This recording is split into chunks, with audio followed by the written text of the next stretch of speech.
দু একজন কয় হিন্দু করে মূর্তি পূজা পাওয়া দেওয়া লাগতেছে হুজুর।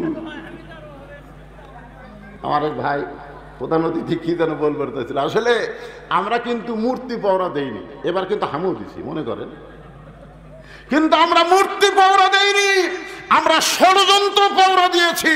মূর্তি ভাঙ্গে কারা আর দোষ চাপায় কাদের উপর, ধরে বলেন কথা ঠিক না? মূর্তি তো হিন্দুরাই ভাঙ্গে রে, দশমীর দিনে ভাঙবার যেটা চায় না মারে বলি। আমি হিন্দুরে কইলাম কে ভাই তোরাই ভাঙ্গিস, মাঝখানে ভাঙলে এত অপরাধ। হুজুরের তো ভাঙ্গারি জিনিস, ওটা কি? ওর সামনে নমস্কার করি, ওর হাত উঙ্গাই থাকে, ওর মুখের দেয় খাবার ধরি, কলা ধরি, ওই মুখ মেলাই না। এই দশমীর দিনে আমাকে খুব রাগ হয়, শালা তোর কোনো ক্ষমতাই নাই, চতকলো দিতলে দেবো। এই নদী দিয়ে লাগতে লাগতে ভাঙ্গা প্রমাণ করে দেয় ওর কোনো ক্ষমতা নাই, সমস্ত ক্ষমতার মালিককে। আরো ধরে বলেন, রাস্তার মোড়ে মোড়ে বিশাল বিশাল মূর্তি বানাছিল, 400 কোটি টাকা খরচ করে, 400 কোটি। চিটাগাঙ্গের একজন মা অহের তাড়নায় 12,000 টাকা দিয়ে তার সন্তান বিক্রি করে খায়, আর সেই বাংলাদেশের মোড়ে মোড়ে মূর্তি বানাইছিল। 5 আগস্টের পরে একটা মূর্তিও বাংলাদেশে নাই। এখান থেকে প্রমাণ হলো মুসলমান মূর্তি পৌঁড়া দিবে না, মূর্তি ভাঙ্গার জাত হলো মুসলমান। জোরে বলেন ঠিক না? পৌঁড়া দিয়ে খাবি? একটাও নাই, গলার দড়ি লেগে টেনে ভাঙ্গিছে। তোর এখান কথা ঠিক না? আগের বগুড়ার যে করা আছে যমুনা ব্রিজে যাতে একটা আসতে, এখন দেখে জায়গা খালি, মানে অন্য কাকু আবার ঢুকাবি। আমি বলতেছি এই নিয়ত করো না, এই নিয়ত করো না। বাংলাদেশ মূর্তির দেশ না, বাংলাদেশ হলো মসজিদের দেশ, মুসলমানের দেশ। জোরে বলেন কথা ঠিক না? হিন্দুরা মূর্তি বানায়, ওদের কথা আলাদা, কিন্তু আমরা মুসলমান, আমরা মূর্তি ধারণ করতে পারি। একটু মনোযোগ দিয়ে শোনেন। আবু জেহেলের সঙ্গে নবীর প্রথম দেখা, ফজরের নামাজ আদায় করে মেরাস্তায় ঘুরে আসা, দেখার আর লোক পেল না। আবু জেহেল নবীর চেহারার দিকে তাকায় বলতেছে, বাজান সন্ধ্যার সময় দেখলাম তুমি সুন্দর, কিন্তু সকালবেলা তুমি এত সুন্দর, মানে সন্ধ্যার সময় দেখছি তুমি কি কথা কয় না রে, সুন্দর, কিন্তু সকালবেলা দেখতেছি তুমি এত সুন্দর, মানে আরো মানে কোটি কোটি গুণ সুন্দর, তুমি এত সুন্দর। আল্লাহ রাসূল বলে, চাচা সন্ধ্যার সময় আপনি যে আমাকে দেখছেন আর সকালে দেখছেন, দুই দেখার মধ্যে তফাৎ আছে। আবু জেহেল বলে, বাজান কি চেহারাত মালিশ করছে আমাকে একটু কহ। না চাচা, দেখবেন বেনামাজি আর নামাজি এই দুটার চেহারার দিকে তাকায় থাকে, দেখবেন নামাজির চেহারার মধ্যে একটা আলাদা মায়া থাকে। জোরে করে কথা ঠিক কি না? বেনামাজি শাকিব খান হলেও কোনো মায়া থাকে না। এই কপাল যখন আপনি ঠেকান আল্লাহর কুদরতি পায়ে, আর যখন বলেন সুবহান রাব্বিয়াল আলা, সুবহান রাব্বিয়াল আলা, আল্লাহ যে কত খুশি হয়। আল্লাহ খালি ডাকতে বলে, পাগলা রে তুই যতবার রুকু করিস সেজদা দিস, আমি ততবারই তোর জন্য জান্নাতের দরজা খোলা অপেক্ষা করি। কবে আসবি? সালামুন আলাইকুম তিবতুম ফাদখুলুহা খালিদিন। আল্লাহু আকবার। আল্লাহ রাসূল বলে, চাচা সন্ধ্যার সময় সুন্দর দেখছেন, আর সকালবেলা এত সুন্দর দেখার পিছনে কারণ হলো আজকে রাত্রেবেলা আমি ঘুমাইছিলাম, ঘুম থেকে চেতন করে জমজমের কূপের পানি দিয়ে ওযু করে বরাকের পিঠে চড়ে বাইতুল মুকাদ্দাসের মধ্যে গিয়ে 2 রাকাত নামাজ পড়ালাম। 2 রাকাত নামাজ পড়ানোর পরে 7 আসমান পাড়ি দিয়ে আল্লাহর কাছে গেলাম। আল্লাহ পাক আমাকে 5 ওয়াক্ত নামাজ দিয়েছে। আপনারা তো সুবহানাল্লাহ খুলেন, কিন্তু আবু জেহেল নামাজের ওয়াজ শুনলে যারাই বেজার হবে মনে করবেন ওই আসলে আবু জেহেলের লোক। এই বাংলাদেশের প্রধানমন্ত্রী হাসিনা 560টা মসজিদ বানাচ্ছে, কিন্তু নামাজ কায়েমের আইন পাশ করেনি। জোরে কোন কথা ঠিক না? তোরা কে মসজিদ বানাবার কথা? কি এ যে আমি আমাদের ওয়াজ করতেছি না, যার মনের মধ্যে একটু খারাপ লাগবে মনে করবে উই আবু জেহেলেরই। কার কার খারাপ লাগতেছে শোনেন, এই যে আমার ভাই যে কইল নামাজ ইন্নাস সালাতা তানহা আনিল ফাহশাই ওয়াল মুনকার, কোন ইবাদত থাকবে না, নামাজ আদায় করো, যাবতীয় পাপ কাজ থেকে আল্লাহ তোমাকে হেফাজত করে দিবে। এত পাওয়ার আল্লাহ নামাজে দিছে। এই জন্য বলেছে যখন কোরআনের কোন শাসক, মুসলমান কোন শাসক প্রধানমন্ত্রী হবি, চেয়ারত বসার পরে পদ্মা সেতু নির্মাণ করা তার 1 নম্বর কাজ হবি না, বাল্য বিয়া বন্ধ করা তার 1 নম্বর কাজ না, বাল্য প্রেম বন্ধ করা লাগবে। ধরে কোন ঠিক কিনা? আরে বিয়া ছোট অবস্থা কোলে কোলে হলেও যাই না স্যার, আগে আমরা দেখছি কোলে কোলে বিয়ে, আর এখন সরকার বাল্য বিয়ে চলবি না, বাল্য প্রেম। ক্লাস 5-এর ছাত্র 3-র ছাত্রী গেলে বার হয়ে গেল, এটা কি করবো?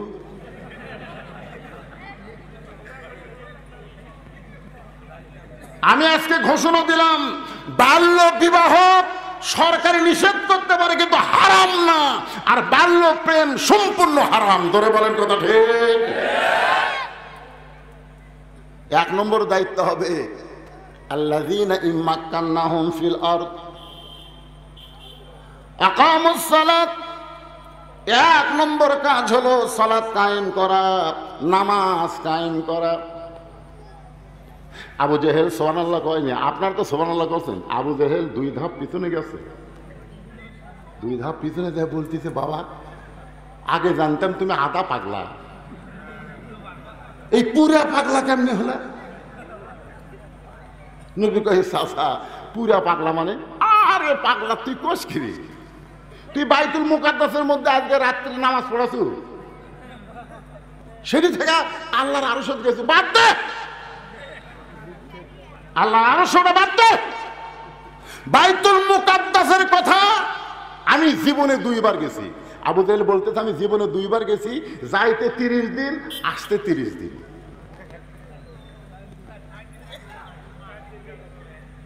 আমার যাতে 30 দিন লাগছে, আসতে 30 দিন লাগছে। আর তুই কইলো আজকে রাত্রি পরে আবার সকালে আমার সাথে দেখা, এ মাথা ঠিক আছে? সুবহানাল্লাহ কবি না? না আবু জেহেল সুবহানাল্লাহ কবি? এক দৌড় মারতেছে, নবী ইসলামকে গিয়ে বলে চাচা আপনি আমার 1000 বার পাগল বলেন অসুবিধা নেই, কিন্তু আপনি দৌড় কেন মারতেছেন? আবু জেহেল মুসকি মুসকি হাসি আর কয় বহুদিন হলে আমি দেখতেছি আমার বাড়ির দিকে মানুষ থুতু দেয় আর তোর বাড়ির দিকে মানুষ সালাম দেয়। অন্ধ হাফেজ হলে কি হবে? অন্ধ হাফেজ হলে কি হবে? চোখে দেখে না গরিবের সন্তান, মাদ্রাসায় লেখাপড়া করেছে, অথচ বাংলাদেশের বহু মানুষ আপনাকে নিমগাছি ওই মহান ব্যক্তির জন্য চিনে। ধরে কোন কথা ঠিক না? পরে আবার গেছিল গাবতলির কাছে, ওই জায়গা ওই হুজুরের জন্যই পরিচয় হয়েছে। ওই জায়গার নাম কি? হ্যাঁ, সন্ধ্যাবাড়ি রে, সন্ধ্যাবাড়ি। সন্ধ্যাবাড়ি সন্ধ্যা লাগলে আর কে শোনে? চিন্তা করে দেখেন, কিছুদিন হলে আমি দেখতেছি যে আমার বাড়ির দিকে মানুষ থুতা দেয় আর তোর বাড়ির দিকে সালাম দেয়। মক্কা থেকে বার করার কোনো ইস্যু খুঁজে পাচ্ছি না, যে কি বানাবো, রাজাকার বানাবো না জঙ্গি বানাবো না জিএমবি বানাবো, একটা বানান লাগবে তো, একটা ইস্যু আছে, তোকে পাগল বানায়া মক্কা ছাড়া করবো। নাউযুবিল্লাহ। ধরে কম এই কথা বলে আবু জেহেল এক দৌড়। সর্বপ্রথম যেই বাড়িতে আইছে সেই বাড়িটা হইল আবু বকরের বাড়ি। ধরে বলেন কার বাড়ি? আবু বকর। সঙ্গে সঙ্গে আবু বকর দরজা খুলে বলে নেতা আপনি কি ভোটার আছেন? কারণ আমাদের মতন মানুষের বাড়ি আপনাদের মতন নেতারা 5 বছর পর পর আসে। ধরে বলেন কয় বছর? গতকাল মাহফিল করলাম ধুনুটের বেলকুচিতে, প্রধান অতিথি ছিল সিরাজ সাহেব, আসেনি। আমি বললাম এটা যদি ভোটের 1 মাস আগে হতো, সিরাজ খালি লয় গ্রুপ লিয়ে হাজির হতো। ও বাংলার গরিব, সামনে যদি ভোট দেওয়া শুরু হয়ে যায় আবার তোমাকে দাম বেড়ে যাবে। আরে এই 15টা বছর আমরা ভোট দিবার পারিনি, সরকার কথা ঠিক কিনা? দাদা গেছে ভোট দিবার, লাতিরা বলতেছে দাদা আপনি কষ্ট করে কেন আইছেন? আপনার ভোট আমরা দিছি। দাদা বাড়ির দিকে যাইতে কয় দাদা যাচ্ছেন, দাদির যেন পাঠান না, দাদিরটাও দেওয়া হচ্ছে। কে রে পাগলা, তোর দাদি 4 বছর আগে মরছে, কেমনে দিলি? মরা গেলেও দিচ্ছি দাদা, মরা গেলেও দিচ্ছি। এই রে ভোটের সাইজ যায়, যাওয়ার আগেই হয়ে যায়। তোরে কোন ঠিক?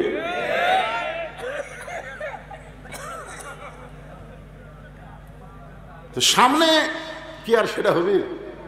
কি কন মারবেন না? কি কন? অবশ্যই মারবেন। ভোটের আগে নেতারা কয় রাকাত পড়ছে? তোকে হুজুর আমার 2 রাকাত কমে গেছে, হুজুর 8 রাকাত। আবার সেই তালা মারে কয় 10 রাকাত। বউ সাইড থেকে বলতেছে পাগলা নামাজ তো পড়িস না, ঘুম পারিস, আর সালাত নাম শোনার পরে তুই লেপের মধ্যে ঢুকিস, জানলা থাকতে দেখাচ্ছে। তখন স্বামী বলতেছে 10 কচি, তাই হুজুর যে গরম 4 রাকাত করে পিটন খামো। নামাজই পড়ে না, ওর রাকাতের খবর কেমনে জানবি? আজকে দেখবেন 2-1 এখানে কিন্তু তালে তালে মারছে। দরকার কথা ঠিক, এরা তালে তালে মারছে। এখানে অনেক আল্লাহর বান্দা আছে, মাগরিবও পড়েনি, এসাও পড়েনি, মাশাআল্লাহ চাকার উপর বসে গেছে। অনেক আল্লাহর বান্দা থাকতে পারে।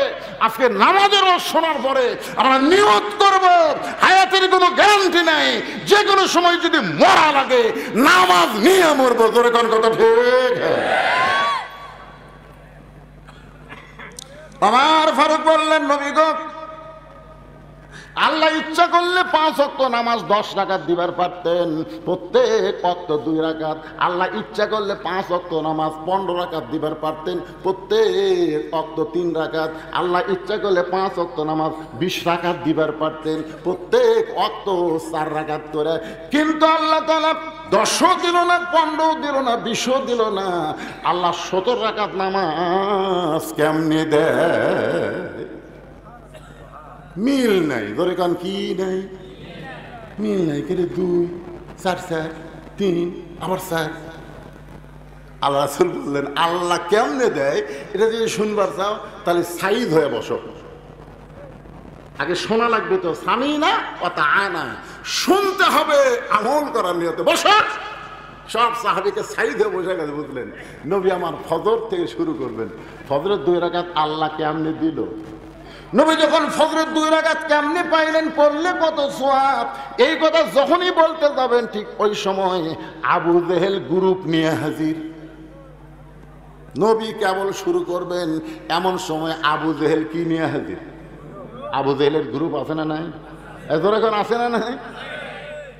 আবু জেহেল গ্রুপ নিয়ে হাজির। নবী সাহাবীদেরকে নামাজের ওয়াজ কেবল শুরু করবে, ইতিমধ্যে আবু সুফিয়ান আবু জেহেলের গ্রুপের উকিল, ওই কাওয়ার মতন। ধরে কোন কার মতন? বর্তমান সাবেক প্রধানমন্ত্রী একটা আসলো না, কাউয়া,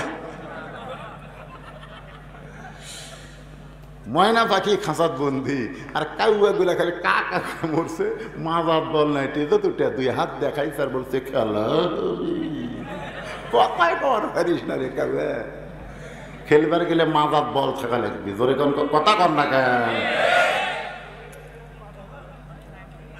উকিল আবু সুফিয়ান বলতেছে ও মুসলমানের নবী, আমাদের নেতা 2বার বাইতুল মুকাদ্দাস ভ্রমণ করেছে। আমাদের নেতা মানে আবু জেহেল, যাইতে লাগে 30 দিন, আসতে লাগে 30 দিন, আর তুমি কইছা আজকে রাত্রে বেলায় নাকি বাইতুল মুকাদ্দাসে 2 রাকাত নামাজ পড়াইছে। এই কথা বলে আবু সুফিয়ান চুপ। আবু জেহেল বলতেছে আরো কি কম? বল বাইতুল মুকাদ্দাসের দরজা জানলা কয়টা? সত্যি যদি বাইতুল মুকাদ্দাসে গিয়া থাকে আর 2 রাকাত নামাজ পড়ায় থাকে, তাহলে বাইতুল মুকাদ্দাসের দরজা জানলা বললি আমরা এখান থেকে চলে যাব। আবু বকর নবীর কাছে গিয়ে বলে রাসূলুল্লাহ, আবু জেহেল আবু সুফিয়ানের মাধ্যমে যেই প্রশ্ন করতেছে বাইতুল মুকাদ্দাসের দরজা জানলা কয়টা, আপনি কি বলতে পারবেন? রাসূল বলে আমি খালি নামাজ পড়াছি, আমি তো দরজা জানলা গুনিনি। আপনাকে মসজিদে অনেকে নামাজ পড়ে না, নামাজ পড়ার পরে ধর আপনি বলেন ভাই তুই কি সত্যি নামাজ পড়ছো? ওই পড়ছি সামনে কাতারে, কার বিশ্বাস হয় না। হ্যাঁ, বিশ্বাস কেমনে হবে? তুই বলতো মসজিদে ফ্যান কয়টা বল। আচ্ছা, আপনারা কি মসজিদে ফ্যান গুনবার যান? এইগুলো অবান্তর প্রশ্ন। নবী গেছে, নবীকে নিজে গেছে, আল্লাহ নিয়ে গেছে, 2 রাকাত নামাজ পড়ায় নিছে, আর নবী প্রশ্ন করতেছে দরজা আল্লাহ কবার কর। নবী যখন ছোট বাচ্চার মতন কাঁদতেছে, আবু বকর বলে হুজুর সকালবেলা আপনাকে পাগল বলে গেছে, এখন গ্রুপ নিয়ে আইছে আপনাকে চূড়ান্ত অপমান করতে পারে। এমন সময় জিবরাইল আল্লাহর কোরআনের আয়াত নিয়ে হাজির।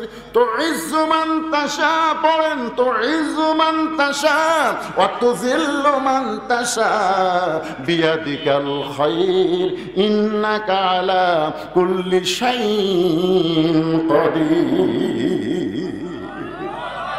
আপনারা বলেন তো, সম্মান দেওয়ার মালিক কে? অপমান করার মালিক কে? ভালো মন্দর মালিক কে? এখন একবারে সবাই জোরে বলা লাগবে, সমস্ত ক্ষমতার মালিক কে? জিবরাইল বলে হুজুর আমি আপনার কোলদারা হইয়া আমি আপনারে নিয়ে গেছি। আল্লাহ কয় কে রে কোলদারা? বড় অপমান করতেছে, তুই কি করিস? বিয়ের অনুষ্ঠানে বর আর কোলদারা বোঝেন না? বর বেশি জানে না, কোলদারা বেশি জানে। কোলদারা সরম শোন, বর তো খালি সবসময় ঘুমটা, সবসময় ঘুমটা, একটা হাত রুমাল দিছে মুখ দিত, কথা কয় না, কথা কয় না। তো এখন পেটও তো খিদে বুঝলেন, বর খালি ফট করলি, আর কোল দ্বারা কি খাস না, খাস না। ওই যে জানলাতে দেখ তোর খালা শরীর দেখতেছে, ওই যে চারি শরীর দেখতেছে, ওই যে তোর চাচা শ্বশুর খাওয়া হয়ে আছে, গেলে সব মামা শ্বশুরে খাস না। ওরা কিন্তু তোর দেখতেছে, তুই গরুর মতন খালি কবি আমাকে রে জামাই ভালো লয় রে, খাওয়া জামাই আজকে তুই কম খা, আমরাই খাই, আমরা খাই, কারণ আমাকে আজকে শেষ খাওয়া। আল্লাহ বলেছে মুসলমান তোমরা হলে দুনিয়াতে বরের জাত। খাবার বসে ক্ষুদাকে 3 ভাগ করবা, 1 ভাগ খাবা, 1 ভাগ পানি পান করবা, 1 ভাগ আল্লাহর জন্য ফাঁকা রাখবা। যতই গামলা গামলা খাবার থাক, খাইও না, কম করে খাও। বর পরদিন থেকে তোর খাওয়া শুরু হবি, ইলে একটাও খাওয়ার চান্স পাবি না। জোরে কর কথা, ঠিক কি? পরদিন মানে কি? পরদিন মানে বালতু সিরুনাল হায়াতাদ দুনিয়া ওয়াল আখিরাতু খায়রু ওয়া আবকা। জোরে বল আল্লাহু আকবার। ফেরেশতা জিবরাইল বলে, ইয়া রাসূলুল্লাহ আপনি বর আর আমি কোল দ্বারা। হুজুর বাইতুল মুকাদ্দাসের জানলা দরজা নিয়ে আপনাকে প্রশ্ন করেছে, আপনি ওগুলো খেয়াল না করলে কি হবে? আমি গোটা বাইতুল মুকাদ্দাস আপনার সামনে হাজির করে দিলাম। গুনা গুনা আপনি কয়ে দেন। কিছুক্ষণ পরে আল্লাহ রাসূল বলতেছে, এই কয়টা জানলা, এই কয়টা দরজা। আবু সুফিয়ান বলতেছে বাড়িতে, আবু জেহেল বলতে সব বাড়িতে। আবু সুফিয়ান বলে না, অপমান করার কথা, খামাখা, মানে এমন কয়ে দিছে। ওই শালা তো নামাজ পড়া যায়নি, বাইতুল মুকাদ্দাস থেকে আবু জেহেল নামাজ পড়ে গেছে, তাই দরজা জানলা ঘুমবার গেছিল, একে পয়েন্টে পয়েন্টে মিলে গেছে। তো বলতেছে যাই। আবু সুফিয়ান বলে নেতা অপমান করার কথা। আবু জেহেল বলতেছে বেশি পেঁচাল পারিস না, যায়। সমস্ত সামসারা চলে গেছে, বড় নেতা কথা বললে তার কথার উপর কথা নাই। 3 লক্ষর জায়গাত বড় নেতা 30 লাখ কছে। ইতিহাস হয়ে গেছে 30 লক্ষ শহীদের বিনিময়ে বাংলাদেশ স্বাধীন হয়েছে। আসলে কিন্তু 30 লাখ না, হওয়ার কথা ছিল 3 লাখ। ধরে বলেন কয় লাখ? তো ফট করে এক সামসা কথা, না না না 30 লাখ। তুই কুঠি আসবে, তুই পাকিস্তানের স্বেচ্ছায় কারাবরণ করে যুদ্ধের সময় কি আরামে ঘুম পারলো ভাই। বেটিগুলা সব থাকলো ভারত, আর যুদ্ধ করলো আমাকে বগুড়ার সোল জোরে কোন কথা কর না কেন, কথা কর না কেন? কালুর ঘাট থেকে স্বাধীনতার ঘোষণা দিল।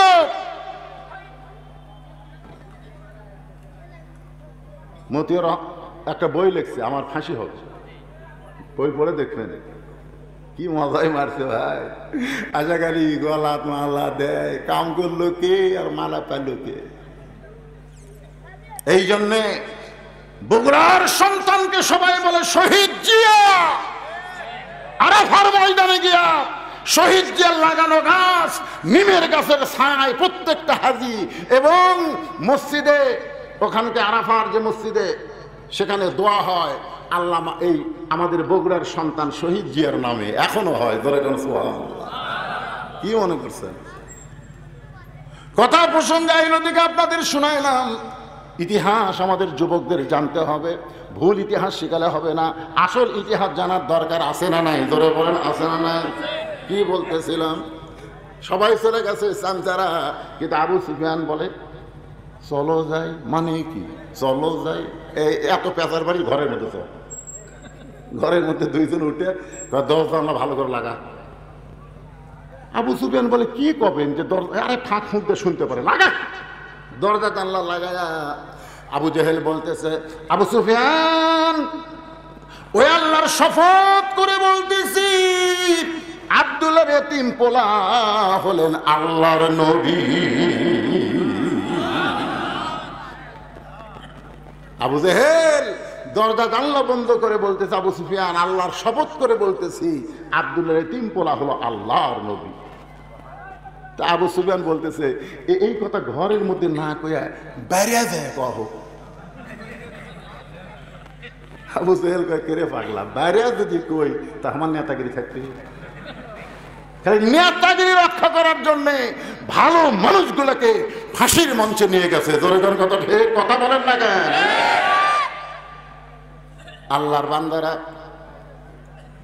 আল্লাহ রাসূল বলতেছে রে সাহাবীরা, ফজরে 2 রাকাত নামাজ পড়লে কত সওয়াব হবে? আমি প্রশ্ন করলাম মাবুদ আরামের ঘুম বাদ দিয়ে আসসালাতু খায়রুন মিনান নাওম শোনার পরে আমার যে উম্মতেরা ফজরের নামাজ মসজিদ জামাতের সঙ্গে আদায় করবে, আপনি কত খুশি হবেন যদি মেহেরবানি করে একটু বলেন।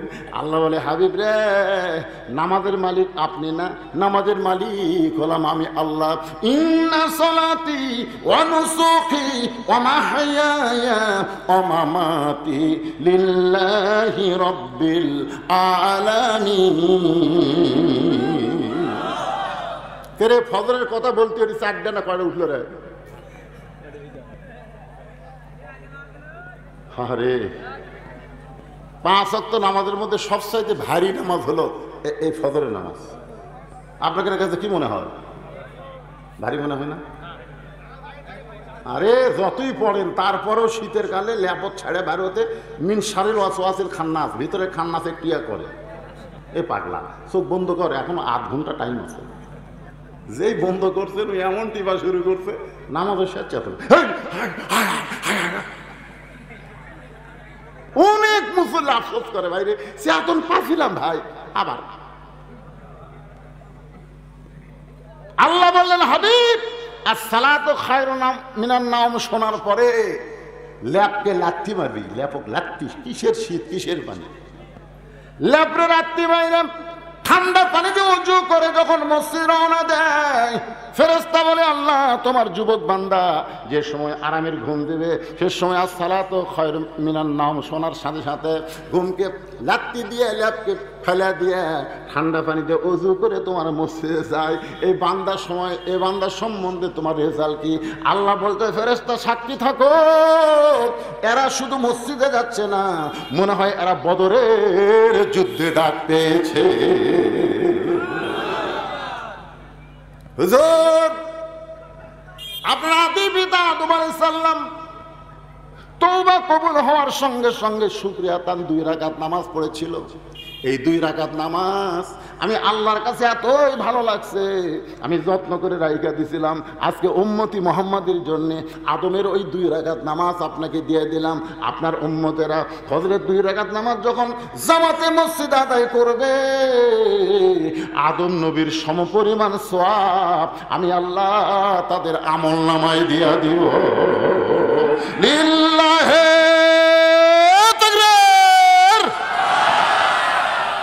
সাহাবীরা বলতেছি, ইয়া রাসূলুল্লাহ, ফজরের 2 রাকাত নামাজ জামাতে পড়লে আদম নবীর সমান সওয়াব। জীবন দাবি হুজুর, ফজরের নামাজ কোনোদিন বাদ পড়বি না। সুবহানাল্লাহ। আপনারা কি করছেন? মাটির আদমকে আল্লাহ তৈরি করিয়া ঘোষণা করিলেন আল্লাহ শ্রেষ্ঠ বলিয়া, তাই নূরের ফেরেশতা করে আদমকে সেজদা। জোরে বলেন, নূরের ফেরেশতা করে আদমকে সেজদা। সবার চেয়ে দিলেন মাটির মানুষকে সম্মান। সবাই জোরে বলবেন ভাই, আল্লাহু আল্লাহু তুমি জানলি জানালুহু, শেষ করা তো যায় না গে তোমার গুণগান। এখন জোহরের 4 রাকাত নামাজ পড়লে, আসরের 4 রাকাত নামাজ পড়লে, মাগরিবের 3 রাকাত নামাজ পড়লে, এশার 4 রাকাত নামাজ পড়লে কত সওয়াব আপনার কি শুনবার চান? কারা কারা শুনবেন? 2 হাত তোলা। আল্লাহ দেখেন, আল্লাহ দেখেন, আল্লাহ দেখেন, আল্লাহ দেখেন, হাত নামান। এই কমিটির মধ্যে একটু ফুসফুসি হচ্ছে কমিটি, কারণ একটা বক্তাও একটা টাকাও আপনাদের কাছ থেকে তোলেনি। তেরকের মধ্যে একটু উসখুস করতেছে, আপনারা ভালো মতো শুনতেছে, কিন্তু এরা শোনার পারতেছে না। এরা কয় কি যে হবি, ওই দিক থেকে 2 ছড়া উঠলো, ওটি থেকে আমি শোনেন। এই নামাজের আওয়াজ শুনতে যারা উঠতেছে ওদের কাছে গামছা নিয়ে যাওয়া লাভ নেই, কারণ টাকা থাকলেও এই সানারা দিবি না। আমি নিজের চোখে দেখছি ভাই, পকেট ভরা টাকা নিজের চোখে দেখছি। 500 টাকা, 200 টাকা, 100 টাকা আছে। ওর সামনে মসজিদের মগ গেছে, মসজিদের মগ 500, 200, 100, 10 টাকা নাই, মানে 10 টাকা নাই, পকেট ভরার টাকা থেকে 10 টাকা নেই, ঠেলা মারছে। 2 কান্দের ফেরেশতা বলতেছে, আল্লাহ এর কান্দর থেকে কি করবো? এর কান্দর থেকে করবো কি? পকেট ভরার টাকা থেকে যাই তোমার দান বাক্স ঠেলা মারি কি? আল্লাহ বলতেছে, ওই দান বাক্স ঠেলা মারেনি রে, ওই জান্নাতক ঠেলা মারছে, জান্নাতের ঠেলা মারছে। যতই নামাজ পড়ুক কাম হবে না। এই কমিটির মধ্যে এরকম একটু চিন্তা করতেছে, গরমের মধ্যে তোমার ফ্যান দিয়েছে, তারপরে গরম লাগতেছে। হ্যাঁ, হোক, অসুবিধা নেই। আপনি কি তার ফ্যান নেই? তেরকে ভিতরে একটা সন্দেহ হচ্ছে যে শেষ পর্যন্ত লোক থাকবি একেবারে, হুজুর যে ওয়াজ ধরলো। আমি আপনাকে এলাকার জীবনে আছি, কম একটু প্রাণ ভরে ওয়াজ করি, আপনারা শোনেন। তেরকে খুশখুশিটা বন্ধ করার জন্য আপনার কাছে চাদর আর রুমাল যাবে। মুরব্বী, ও মুরব্বী, মুরব্বী, দেখুন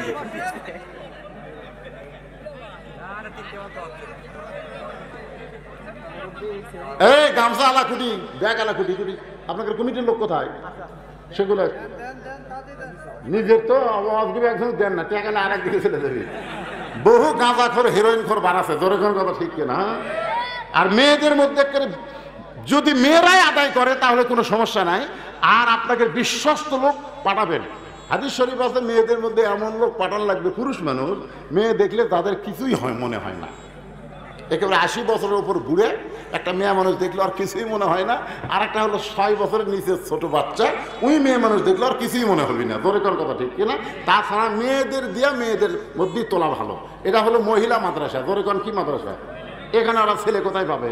হাফেজি মাদ্রাসা হলে, ছেলে মাদ্রাসা হলে অনেক ছেলেরা মাঝখানে দাঁড়ায় যেত, কিন্তু এরকে তো ছেলে নাই রে বাজার।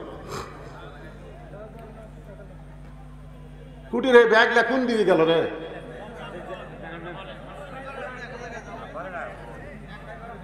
এই সাইড থেকে ধরছে, এই সাইড থেকে দেখতে দিচ্ছি। আপনারা দিয়েছেন সবাই, খাড়াই দেওয়া শেষ আপনাকে।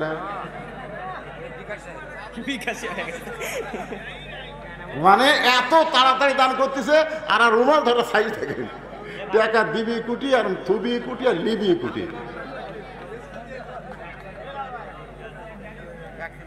আমার মা বোনেরা, পর্দার অন্তরালে যারা আছেন, মা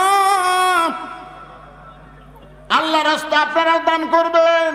মাগরিবের নামাজ যখন আসবে তখন আপনাদের ওয়াজ চলে আসবে। মা, আপনাদের ওয়াজ নামাজের মধ্যে আল্লাহ বলে দিয়েছে। মায়েরা যারা বসে বসে ওয়াজ শুনতেছেন, আপনাদের কাছে মাদ্রাসার জন্য ব্যাগ যাবে আল্লাহর হস্তে 10, 20, 50, 100 যে যা পারবেন দান করবেন। দানকারী গো পিতা মাতা, সুখে রাখো কবরে, নূরের টুপি পরাইয়া উঠাবেন হাসরে। এখানে এমন কোন আল্লাহর বান্দা কি আছে যে এই মহিলা মাদ্রাসায় একটা কোরআন শরীফ দান করবে? একটা কোরআন বাবদ মাত্র 500 টাকা, বাপ মা কবরে চলে গেছে।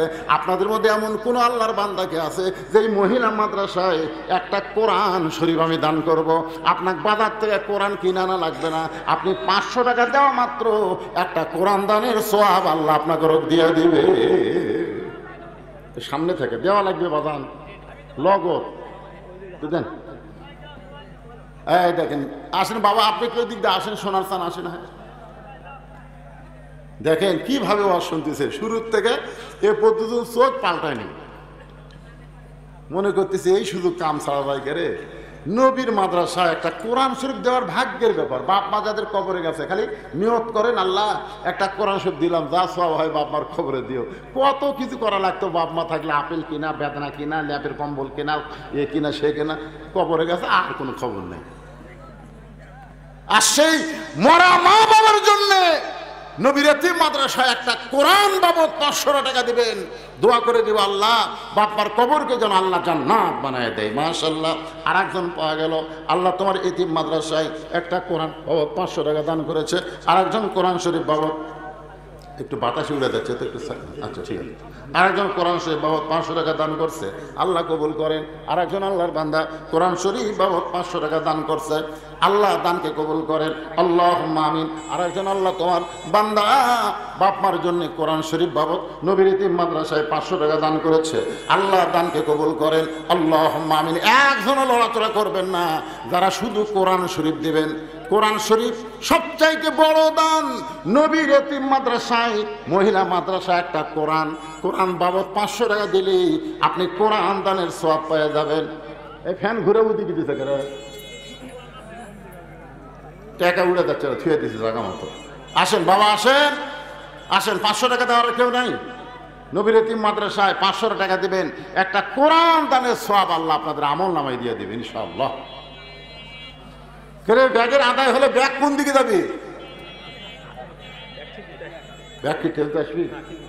আসবি ইনশাল্লাহ। আচ্ছা ইনশাআল্লাহ ব্যাগ সব টেজে নিয়ে আসবেন। এখানে ব্যাগ আসাও সারা আমার আদায় শেষ, পরে দিবার চাইলে আর হবে না। এই যে লোকগুলো উঠে যাচ্ছে না, ওই ফাঁকটা আপনার পুরো করে বসেন, তো বসেন, লড়ে চড়ে বসেন ভাই, খালি লড়েন। একটা ঝাঁকিতে সামনে আছেন, 1 বছর ডাক্তারের কাছে যাওয়া লাগবে না। সবচাইতে বড় ডাক্তার আল্লাহর কোরআন। আমার কথা না, আল্লাহর কথা, আল্লাহর কথা। অনুনাজ্জিলু মিনাল কুরআনি মা হুয়া শিফাউ ওয়া রাহমাতুল লিল মুমিনিন।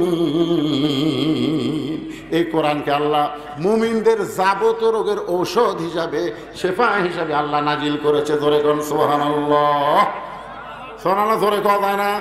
এই ব্যাগগুলো সব নিয়ে আসো বাবা, নিয়ে আসো। আর সবাই বসেন, এই যারা দাঁড়িয়ে আছেন ঘন্টার পর ঘন্টা, এই শুধু বসেন না কেন? ওরা উঠে আপনাকে বসার চান্স দিয়ে দিল। বসেন বসেন।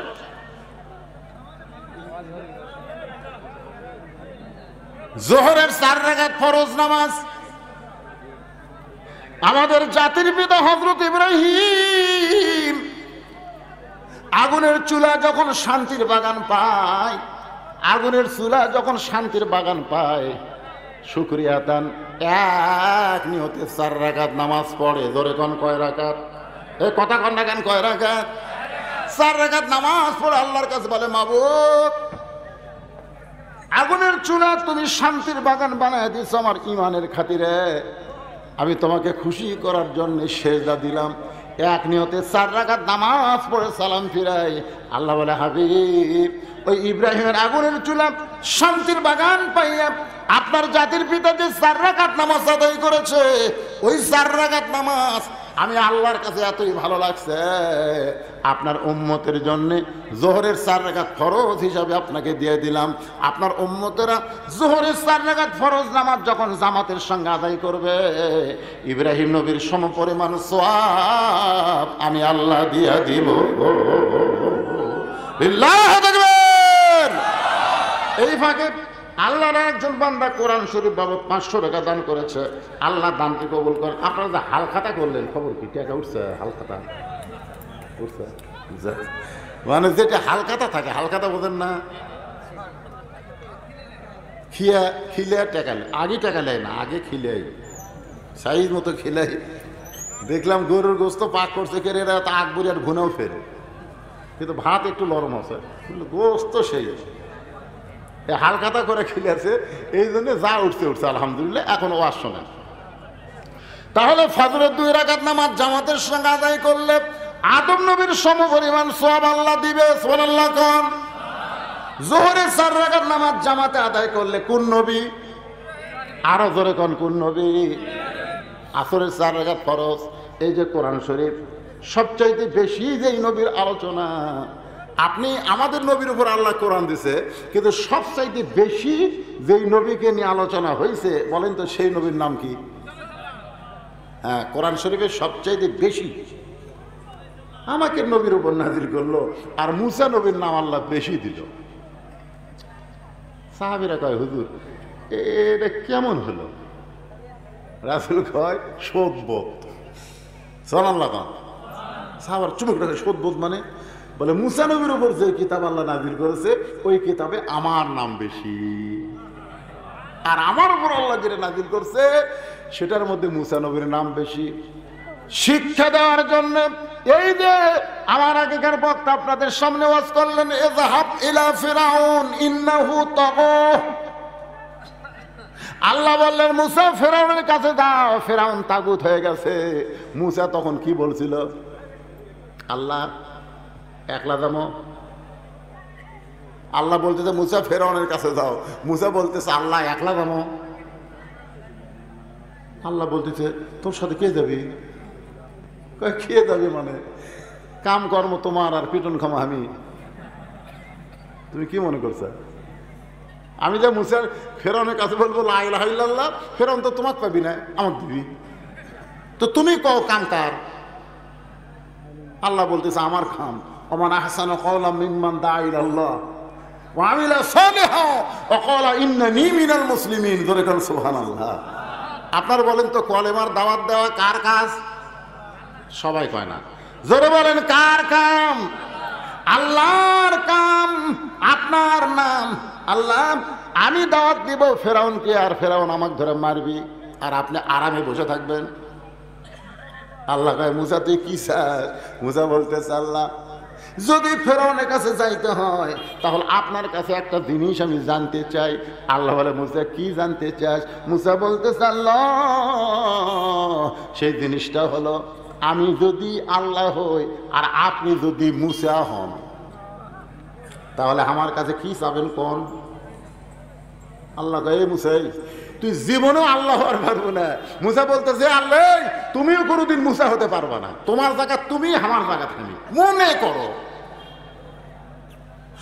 করো তুমি যদি মুসা হও, আমি যদি আল্লাহ হই, তুমি কি চাইবা কও? আল্লাহ বলে মুসা যদি আমি মুসা হইতাম তুই আমার আল্লাহ হইতি, তাহলে চাইতাম সুস্থতা আর হায়াতুত তাইয়্যিবা। মুসা বলতেছে আল্লাহ তোমার কাছে কি চাওয়া লাগবে এইটা আমার জানা ছিল না, এই মুহূর্তে জানতে পারলাম। তুমি আমার সুস্থতা আর হায়াতুত তাইয়্যিবা দান করো। আল্লাহ বলে মুসা রে তুই বড় চালাক। জোরে কর সুবহানাল্লাহ। সেই মুসা নবী যখন সাগরের কাছে গেল, জোরে কোন কিসের কাছে? 3 দিকে ফেরাউনের সৈন্যরা মুসা নবীকে ঘিরে ধারণ করেছে। এখন সামনে সাগর। ফেরাউন বলতেছে মুসা রে আর দৌড়াবো না, আর দৌড়াবো না। ভালোই তো দৌড় দিল। এখন 3 দিকে আমার সৈন্য দাঁড়িয়ে আছে, এখন সামনে সাগর, পলাইবি কোন দিক দিয়ে? নাসরুম পড়েন, নাসরুম মিনাল্লাহি ওয়া ফাতহুন করিব ওয়া বাশশিরিল মুমিনিন। আবু সাঈদ বিশ্বাস করে বলেছিল মার, মনে করছিল পুলিশেরা মারবি না, মার মনে করছিল পুলিশ মানুষ, কিন্তু বাংলাদেশের পুলিশ আর আওয়ামী লীগের মানুষ না। আওয়ামী লীগ পুলিশ মারা গেলে এক সালা ইন্না লিল্লাহ কয় না, সবাই কয় আলহামদুলিল্লাহ। তোর কথা ঠিক কি না? এই কয়েকদিন আগে মতিয়া চৌধুরী মরছে, আমি ফেসবুকে একটা পোস্ট দেখলাম ভাই, মতিয়া চৌধুরী মরার কথা শুনে কমপক্ষে 116টা কমেন্ট করছে, তার মধ্যে একটাও ইন্না লিল্লাহ নেই। বিশ্বাস না করেন, আমার কাছে মোবাইল আছে, দেখে সব আলহামদুলিল্লাহ আলহামদুলিল্লাহ। আর পুলিশ মরলে কয় আলহামদুলিল্লাহ। চিন্তা করতে পারেন, একটা নিরস্ত যুবকের বুকে গুলি বসাই দিলে একটা করেনি, একটা করলে তাও হতো, বারবার করছে। বাগানকে কেন বললাম কথাটা আপনাকে বোঝানোর জন্য, বর্তমানের সাথে সেই সময়ের মিল। ফেরাউন বলে সাগর, এখন পলাবি কোন দিক দিয়ে? আপনারা বলেন তো, মুসা নবীর প্রতি আল্লাহর ঈমান কমজোরি না জুরি? এই ধরে কোন কমজোরি না জুরি? ফেরাউনকে আর দৌড়াবো না। মুসা বলতে যে আমি ঠিকই দৌড়াবো, কিন্তু তুমি যতই করেন কোন জিকিরে আল্লাহ খুশি না। সবচাইতে বড় খুশি হলো রুকু সেজদার নামাজে। ধরে কোন কথা ঠিক কিনা? কবরে যখন যাবেন ভাইরে, কবরে যখন যাবেন, মুনকির নাকির এসে প্রশ্ন করবে, মান রব্বুকা, তোর রবকে। আপনি কিছুই করা লাগবে, আপনি ডাঁটে ঘুম পাড়বেন, আপনি নামাজ খারাপ হবে, আপনি জানবেন না, আপনি জানবারই পারবেন না। আপনার নামাজ খারাপ হয়ে বলতে, কে রে মুনকির নাকি রে, কাকে রব সম্পর্কে প্রশ্ন করিস? এই সারা জীবনে কয় ওয়াক্ত নামাজ পড়ছে ক? মুনকির নাকির কয় আমরা হিসাব জানি। তাহলে রব সম্পর্কে প্রশ্ন করতেছিস? এই মসজিদের মধ্যে ঢুকাই নামাজের নিয়ত করেই বলছে আলহামদুলিল্লাহ রাব্বিল আলামিন। রুকু যাই বলছে সুবহান রাব্বিয়াল আযীম, সিজদা যাই বলছে সুবহান রাব্বিয়াল আলা। এতবার রব রব রব রব করে আসে আবার রব। মুনকির নাকির কয় আল্লাহ তোমার বান্দাকে রব সম্পর্কে প্রশ্ন করার পরে নামাজ যে খেপা খেপছে, আল্লাহ কইতে নামাজ নিয়ে কবরে যাচ্ছে, ওর আবার কিসের রব দেয়া লাগবে? ওর উত্তর হয়ে গেছে। যার নামাজ আছে তার রবের উত্তর হয়ে গেছে, সুবহানাল্লাহ। যার নামাজ নাই তার খবর কি? আল্লাহর বান্দার একটু মনোযোগ দিয়ে কথাগুলো শুনবেন। শুকরিয়া দেন, 4 রাকাত নামাজ আদায় করে। ওই 4 রাকাত নামাজ আল্লাহর এতই ভালো লাগে, আল্লাহ বলে হাবিব মুসা নবীর 4 রাকাত নামাজ আমি আল্লাহ বলে যত্ন করে রাইখা দিয়েছি। আজকে আপনার উম্মতের জন্য আসরের 4 রাকাত নামাজ দিয়া দিলাম। আপনার উম্মতেরা আসরের 4 রাকাত নামাজ যখন জামাতের সঙ্গে আদায় করবে, মুসা নবীর সম পরিমাণ সওয়াব আমি আল্লাহ দিয়া দিব। লিল্লাহি তাকবীর। কয়টা গেলেন? ফজর গেল, জোহর গেল, আসর গেল, রাত 12টা বাজলো। কয় মিনিট বাকি আছে? 3 মিনিট। আর 2টা নামাজ আছে। এইবারে যে নামাজটা আসতেছে, আমার মা বোনেরা বড় আশা করে বসে আছে, ভাই এই নামাজ হলো মাগরিবের বেজর রাকাত। জোরে বলেন কি রাকাত? কয় রাকাত? 3 রাকাত। আপনি ফজর 2 হলেও কিন্তু জোর, জোহর 4 হলেও জোর, আসর 4 হলেও জোর, এশা 4 হলে জোর, কিন্তু মাগরিব হলো বেজোর।